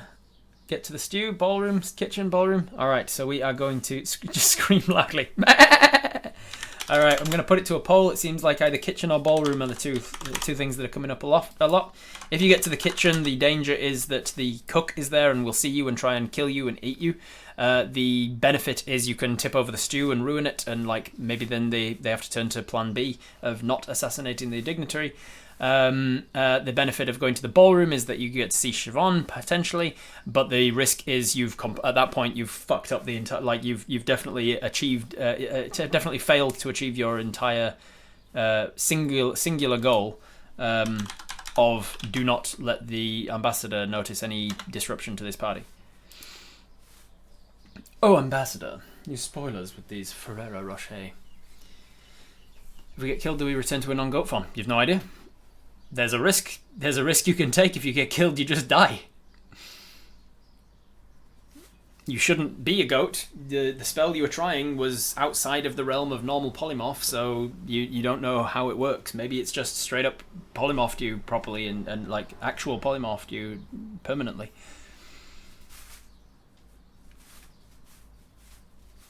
Ambassador! Can we just pray to them? You can try and pray to Heisgred if you want. One of the as you're running as well, you hear a strumming of a guitar, a lute, and the party has arrived. And you realise the celebrity that we were all waiting for, a visiting bard from the local adventurers guild, a very famous bard. Who is he? A bard. What would the bard be? Let's say they are a half elf, and they are called half elf called. Nah, Anthony's not enough of a show name, a stage name. We need something showy and fancy and flouncy. Something with a J, maybe a Julian, Julius, Nigel, Janelle. A bard called Janelle. There we are. I'm going to put that down. We've got a bard called Janelle. Is visiting from as well, and is now in the party as well. So there's even more people to disrupt. With 52% of the vote deciding we're going to go to the kitchen, you think about it. You're running along. You're like, I'm going further and further away from the ballroom. Do I try and turn around and slip past them, get to the ballroom? Fuck it, and you just boof burst through the doors into the kitchen.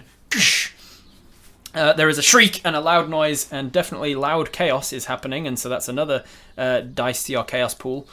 You quick glance around the room. You see the dwarven cook with his toque on and his white chef's coat, and he's shouting at people and giving orders and stuff around the kitchen. He sees this and he goes, "Slow down, you idiot!" And then he sees you enter the thing as a dog, and he goes, "Oh, fucking get that dog out of here!" And he shouts to get you out of the kitchen, and his staff, his cooks, his chefs are going to come for you now.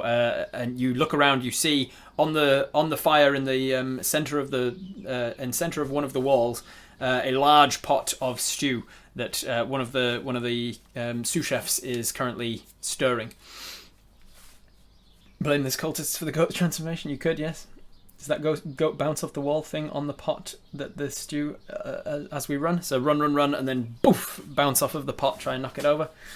Okay, ram the stew, spill the stew. All right, okay, here we go then. So we are going to try and evade all of the chefs and the cooks in the room. Then we are going to try and tip over the stew. And then if you want to also escape the kitchen without being caught by any one of them, then that is a difficulty 3. So difficulty 1 means you evade the cultists but you don't tip over the stew. Difficulty 2 means you evade the cultists and the chefs. You evade the chefs and tip over the stew. Difficulty 3 means you evade the chefs, you tip over the stew, and you manage to make it back out of the kitchen again without anyone catching you. They'll still be following you. You have 2d6 from this being a goat thing. Just a regular thing that you're trying to do. This is nothing to do with fainting, so you don't get a bonus there. You are going to be standing on top of the stew pot. You're trying to jump up onto the stew pot and knock it over, so I'm going to give you the standing on top of things bonus. And then these 2 small dice is your chaos dice that subtract from any successes. Okay, here we go. You're jumping up over benches and stuff. Yeah, exactly. Don't faint. Here we go. Alright, so you have 1 success. You have 2 successes. You have 1 failure, which subtracts from 1 success, which means we have just the 1 success. 1 success means you are not going to bounce off of the stew and knock it over. And it says with 1 success, you're in a tight spot. The Goatmaster describes how the situation gets a little bit worse.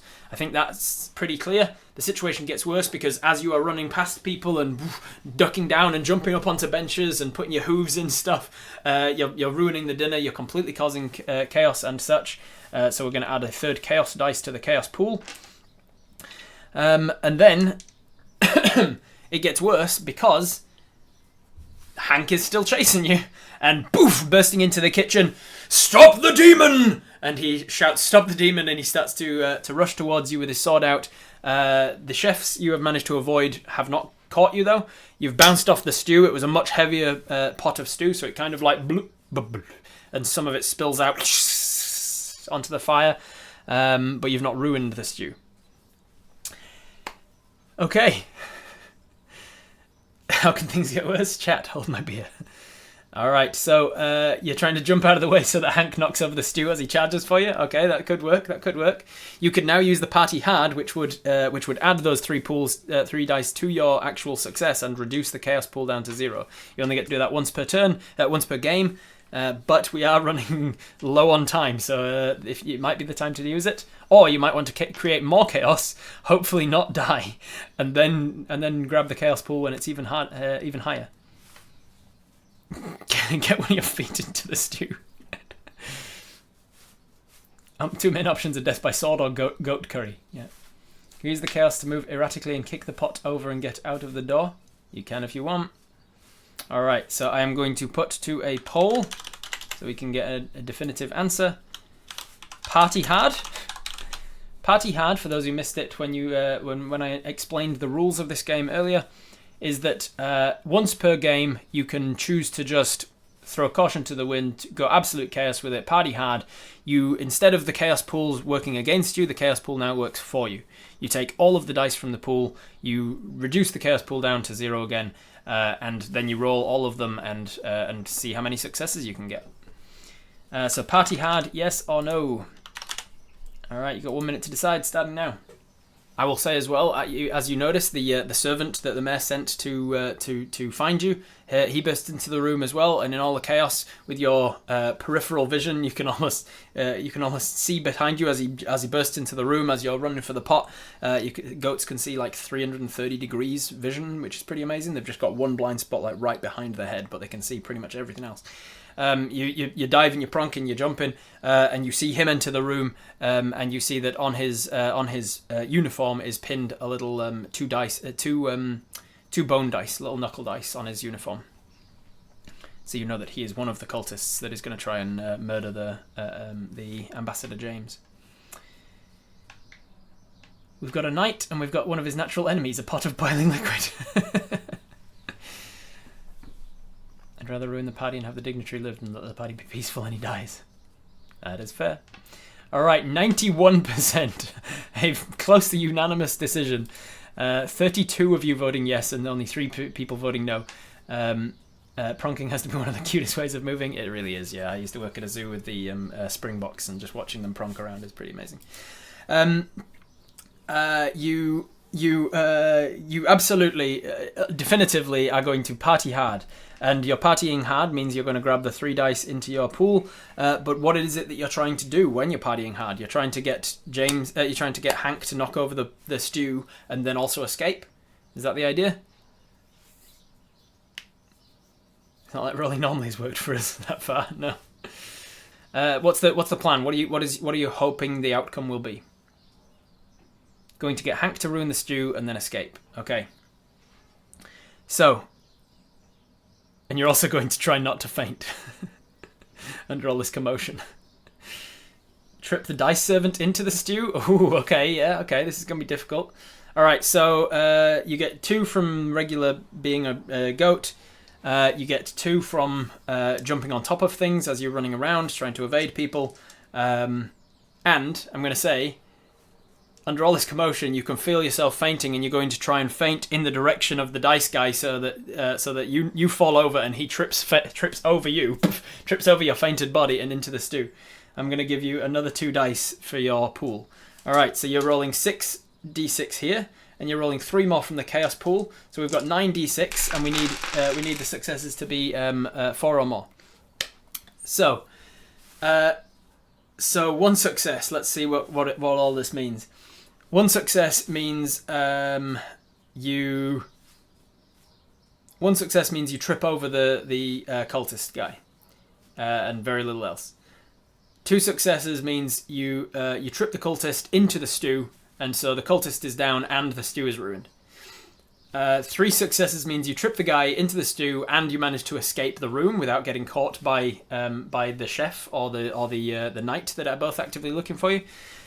4 successes means you trip the guy into the stew, you escape the room, and you manage to make it to the ballroom without getting accosted or caught. 5 successes means you trip the guy into the stew, you escape the room, you make it to the ballroom, and the ambassador has coincidentally stepped out to go to the bathroom or something. And so the mayor and Siobhan are alone. 6 successes means you get all the way to them and you manage to convince the Siobhan to talk to you before the mayor throws a hissy fit and kicks you out. and then 7 or more will succeed. We'll decide what that means when we get to it. All right, here we go. That is 1, 2, 3, 4, 5 successes. Ooh, nice. 5 successes, and then 1, 2, 3 of them did not. Yes, 5 successes. 4 of them did not. Sorry. All right, so you trip the guy into the stew, you escape the room, you make it to the hall, and something else. I can't remember what I said. I liked Cake Ladder's suggestion, though, that the cultist in pain will shout out Heisgrad, and people will know he's a cultist and something's happening. You're partying so hard. All right, so so you've skidded, you bounced off of the pot. Nothing was tipped over fully. It sizzles behind you. You're now facing down against Hank as he enters the room, draws the sword, and starts to approach slowly. Kill this demon goat. In the name of all that is holy, I smite thee! And he goes forwards with a big lunge. You rush forwards and poof, hit him in the guts, and he goes over. You see the servant rush forwards as Hank sort of stumbles and poof, knocks into the pot of stew. There's a burn on his back. Thankfully, he's wearing his armor. The stew is almost tipping over, and the cultist goes, "No, the stew!" and rushes forwards. For some reason, really sort of showing his hand that this stew means a lot to this random servant. So he rushes forwards. You have headbutted Hank in the stomach, so you then, as Hank is falling to the side, you rush forwards towards this cultist as he's running towards the stew, but him yelling, "No!" It's just enough to trigger the weird sort of nervous system thing, the problem that you have, and your leg seize up, you faint into his shins. He goes tipping over the top of you, stumbling forwards. His hands grab the edge of the stew pot, which immediately burns his hands like Merv from... Is it Merv? Whichever one it is from Home Alone. And the stew pot tips forwards, and all of this boiling stew all over him. Ah! Oh God, Heisgrad! Why would you... Why would you forsake me, Heisgrad? Ah! Giving his game away to everyone in the kitchen that he's a follower and a worshipper of the god of chaos, which does not go by Hank. Heisgrad, you worship Heisgrad, and he brings his sword down across the guy's neck to like interrogate him. But at this point, all of the attention is off of you. All of the other chefs are like diving back from this tidal wave of spilled poisoned stew. You thankfully have got a few more seconds to get to your feet, and you use this opportunity to run out of the kitchen, along the hallway, past the crying kid and his mum, who are now getting entertained by the singing bard, Giselle or whatever it was, Janelle. Janelle is now singing to this kid to try and like cheer their spirits, and the kid is like kind of laughing again, and then sees you coming and goes, "No, doggy!" and just ducks out of the way. You've given this kid a lifelong fear of dogs. And you rush past them, poof, burst open the doors to the ballroom, and you see the... let's see. That was... How many successes was that? That feels like a lot. You evaded capture, you destroyed the stew, you got you tipped over the cultist, and you got the cultist to out himself, and you've made it to the ballroom. Those are your 5 successes. Okay. I'm going to say... is the ambassador in this room still or not? Let's see. I think there's a good chance that the mayor, hearing this commotion from down the other end of the hall, has gone, "Oh, let's see the other room," and has like quickly whisked the ambassador away. So let's roll a dice to see if that's the case. 3 or more, and the ambassador and the mayor and Siobhan have all vacated the ballroom to go somewhere further away from where this commotion is. 2. No, they are not. They have not vacated the room. They are in the room working. Rob's throwing the dog goat a bone. They are working their way across the room towards the back room, the back hall, away from the commotion, because the ambassador you hear is turning around and saying, "What's this? Is something the matter? That was a scream. Somebody screamed." And the mayor says, "No, it's nothing. It's just a game. The chef gets a little bit overzealous, and she's just trying to come up with something. As you come bursting into the room, the ambassador says, "Oh my goodness, a dog!" Now, is the ambassador frightened of dogs? Let's find out. Is the ambassador allergic to dogs? Let's go. I'm going to say Ambassador James is... I'm going to put it at a... 50-50 chance. All right. 4 or more. The ambassador does not like dogs. That is a 1. All right. The ambassador is fine with dogs. The ambassador is luckily for you fine with dogs. You burst in. The ambassador goes, "Oh, a dog." The ambassador is the kid from the future. The mayor says, "Oh, yes, a dog." Meanwhile, Siobhan says, "That's not a dog. Give me a second." And she steps forward and casts animal friendship. And you are succumbed with a wisdom saving throw, which we're going to replicate by your d6s. She's got a pretty high DC as a decent druid. So this pertains to being a goat. I think if you succumb to animal friendship, you faint. So this pertains to fainting. Her DC is going to be three successes. That is 2 successes. So that is a failure. With only 2 successes, you fail to get charmed against this. No, you fail to kick off the charm. So the animal friendship spell goes across you, and you just faint, and you are just kind of on the ground in the middle of the ballroom. But she walks over to you and says, "It's okay. I think it's some sort of... I think someone's put a goat in a disguise." And the mayor says, "Oh, why would anyone do such a... Oh, it's a joke. Oh, I understand. It's for the entertainment later. Sorry, they're spoiling the surprise, Ambassador. I'm so sorry, but don't worry. This is all part of the plan. This is definitely planned for the... It's entertainment later. You've heard of piñatas. Well, this is sort of a..." And he goes, "We're going to beat a goat to death?" And she says, "No, unless you... No, yeah, that's obviously... it's a joke. It's this is the goat from the kitchen." Just from her, let's see how she's doing. Oh, she does a pretty good job of suddenly bringing it out of her butt. She goes, "You wanted goat stew, and so we wanted to make the whole thing sort of... There's a theme of goats to the party. So there's sort of goats that have been trained as jesters to dance for us." And she looks across to the druid as if to be like, "You're going to have to wild shape into a goat and dance for us later. Sorry, I'm kind of throwing you in it here." She goes, "We've trained some goats to dance for your entertainment. This is one of them. There's somebody spoiled the surprise. I'm so sorry. But let's head on down and check out the drawing room, shall we?" And she leads the ambassador out of the room. Siobhan walks over to you and is studying you like this. "What do you want to do now?" The mayor and her yes and ability, yeah. "Once we recover from fainting, we repeat our name. Barbara." we say, you try and say, "Hello, Siobhan." And she goes, Then she casts Speak with Animals on herself. And she says, "Hello, friend. What's the matter here?" You tell her, "Siobhan, it's me. It's Callista. I don't know what happened. I went out to get a goat, and now I'm a goat. Some sort of magic happens." Exposition dump to her. At this point, poof, bursting in through the room. You see the cook. What did I name him? Where is my notes? You see the cook, Richie Grubhammer, whoosh, with a huge meat cleaver in one hand and like a chopping board for a shield in the other hand. And he goes, "Where'd that goat go? that bitch Callista never returned with my meal." And he starts rushing over towards the goat with bringing up the cleaver. "You're not getting away this time!" And he's going to bring down the meat cleaver on you. So Siobhan is going to try and try and help you as well. try and prevent him. But in the meantime, it's going to be coming down to your reactions and stuff. Do a barrel roll.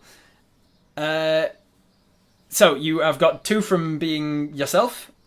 I don't believe can you somehow use tactical feint to dodge? All right, I'll allow it.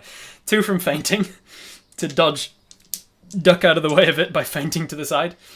And then I will give you an extra 1 bonus just from the help of Siobhan. I will say, however, there is a chaos dice because somebody was lying to the ambassador and dressing up a goat to look like a dog. So there is some chaos happening.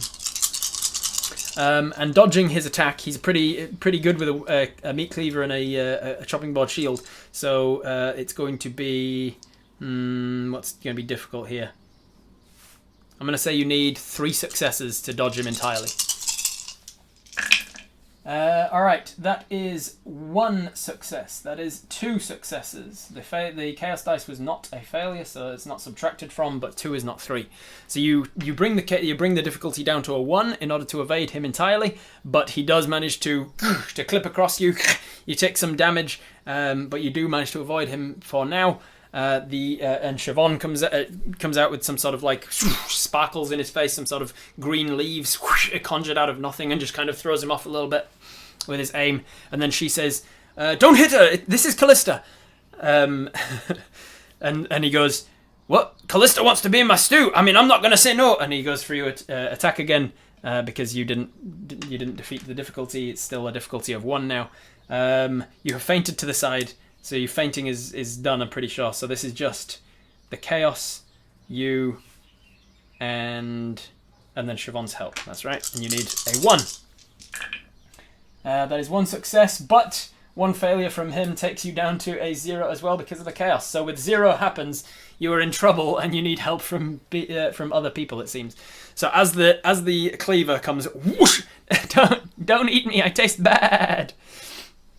As the cleaver comes down, whack! He hits you right in the horn. The horn takes a big, huge chunk out of it with a cleaver, and you pass out from fainting. That's the difficulty here, which means he can then attack you unaided. Siobhan is going to stand in between you two, though. The mayor isn't going to step in from the chef killing a goat in front of them. The mayor took the ambassador out of the room.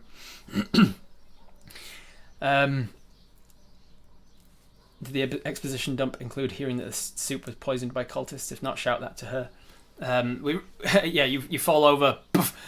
We wrecked the stew. We wrecked the stew because there's cultists gonna kill the ambassador. It's poisoned. So she steps in, takes a slash across her arm. Ow!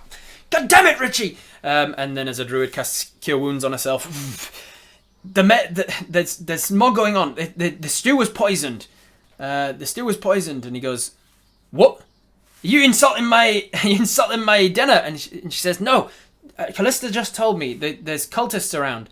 At this point, the cultists arrive, start to amalgamate from the crowd, and they go, "Ah, shit!" And you recognise one of their voices from before, one of the ones that was saying, "Hey, don't worry, we've got a backup." He turns to the one he was talking to when he walked down the hallway and says, "I guess it's time for Plan B."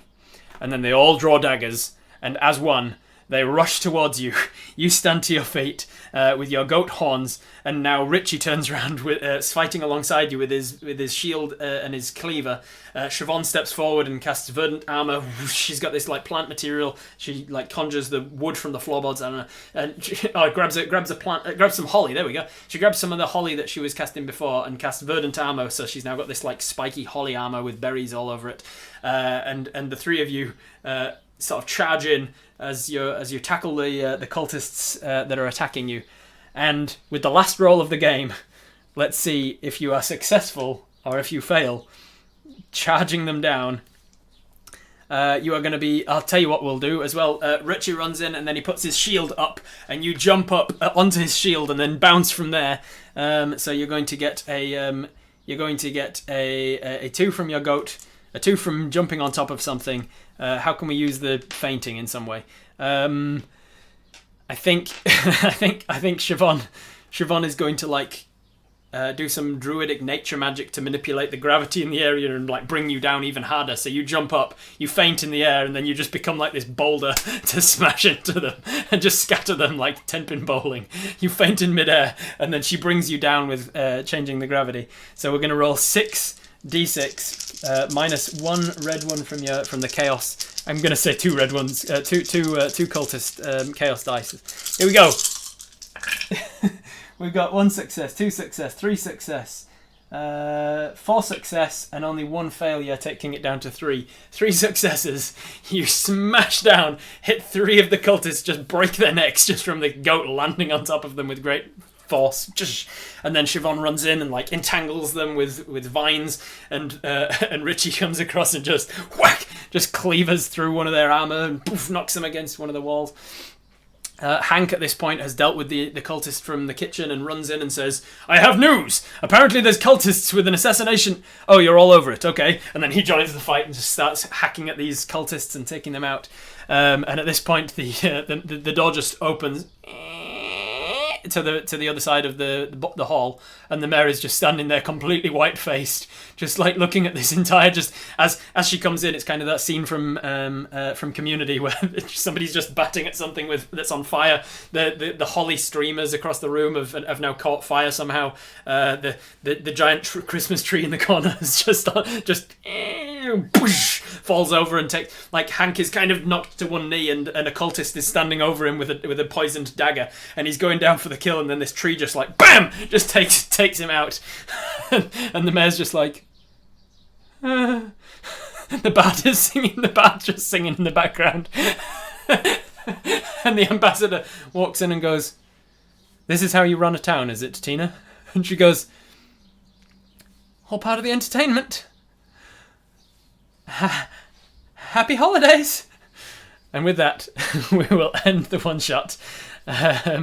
And I guess it's up to Apis. If you ever head to the town of Voltara, it's up to you to decide to work out if Voltara ever got their funding from the local town. Thank you very much for joining us, everybody. That was a lot of fun holiday special. I will see you in the next one. Happy holidays, however you choose to spend them. Enjoy yourselves, and I'll see you in the next one. Bye-bye. Hey, you've reached the end. This is the part where I've got to say something funny and or witty, and so like it and subscribe to my channel. Thank you.